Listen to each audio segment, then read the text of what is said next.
پست ارادے کامیابی میں رکاوٹ بنتے ہیں۔ خامیوں کا احساس کامیابی کی کنجی ہے۔ جھوٹ بول کر جیت جانے سے سچ بول کر ہار جانا بہتر ہے۔ اللہ کے دشمنوں سے محبت کرنا اللہ تعالیٰ سے دشمنی کرنا ہے۔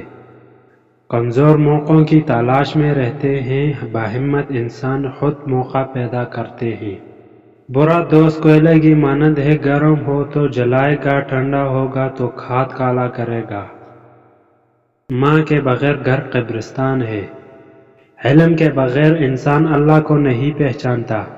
جب آپ عروج پر ہوتے ہیں تو آپ کے دوستوں کو پتہ چلتا ہے کہ آپ کون ہیں، اور جب آپ زوال پر ہوتے ہیں تو آپ کو پتہ چلتا ہے کہ دوست کون ہیں۔ جانوروں میں خواہش پائی جاتی ہے لیکن عقل نہیں ہوتی، فرشتوں میں عقل ہوتی ہے لیکن خواہش نہیں پائی جاتی۔ انسان میں دونوں چیزیں موجود ہوتی ہے، اس میں عقل بھی ہے اور خواہش بھی۔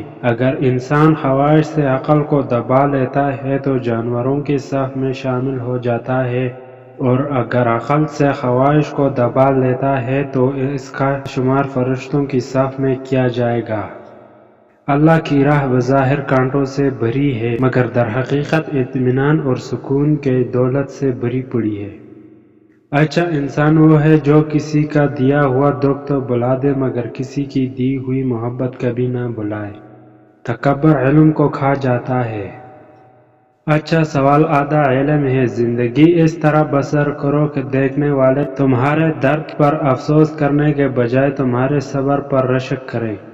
اللہ پر ہمیشہ بھروسہ رکھو، کیونکہ اللہ وہ نہیں دیتا جو آپ کو اچھا لگتا ہے بلکہ وہ دیتا ہے جو آپ کے لیے اچھا ہوتا ہے۔ انسان کی آزمائش جتنی بڑی اور مشکل ہوگی، انعام بھی اتنا ہی بڑا ہوگا۔ اگر نیک اور مخلص بننا چاہتے ہو تو شبنم کے قطرے کی طرح شفاف ہو جاؤ۔ خود غرض لوگ سائے کی طرح ہوتے ہیں جو روشنی میں نظر آتے ہیں مگر اندھیروں میں غائب ہو جاتے ہیں۔ جسے دیکھو اسے اپنے سے بہتر سمجھو، اگرچہ تو اطاعت گزار ہو اور وہ گناہ گار، ہو سکتا ہے کہ یہ تمہاری آخری اطاعت ہو اور اس کا آخری گناہ۔ ہر شخص کی قیمت وہ ہنر ہے جو اس شخص میں ہے۔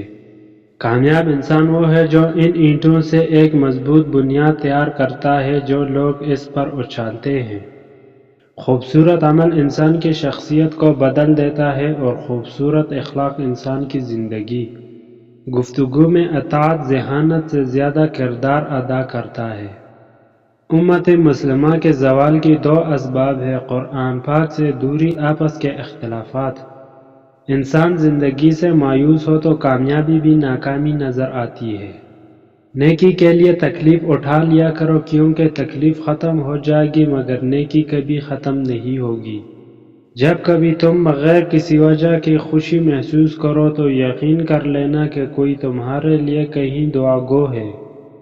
اگر یہ جانچنا چاہتے ہو کہ کوئی تم سے کتنا پیار کرتا ہے تو اسے غصے کی حالت میں دیکھ لو۔ دو طرح سے چیزیں دیکھنے سے جھوٹی نظر آتی ہے: دور سے اور غرور سے۔ برائی کشتی کے بیندے میں سوراخ کی مانند ہے جو ایک نہ ایک دن کشتی کو ڈوب دیتا ہے۔ اپنی بات کو وضاحت مت دو، کیونکہ جو اپنا ہے اس سے اس کی ضرورت نہیں اور جو غیر ہے اسے کبھی یقین نہیں آئے گا۔ اگر خیالات میں گہرائی ہو تو کردار میں سادگی آ جاتی ہے۔ خامیوں کا احساس کامیابی کی کنجی ہے۔ تکلف کی زیادتی محنت میں کمی کا باعث بن جاتی ہے۔ دو دفعہ پوچھنا ایک غلط راہ اختیار کر لینے سے بہتر ہے۔ لوگ برے نہیں ہوتے، بس کبھی کبھی اچھے لوگوں پر برا وقت آ جاتا ہے۔ ایک بزدل ایک باحوصلہ شخص کے بنسبت زیادہ تنازعات کی زد میں ہوتا ہے۔ جواب دینے کے لیے شامل ہو یا شمولیت اختیار کریں۔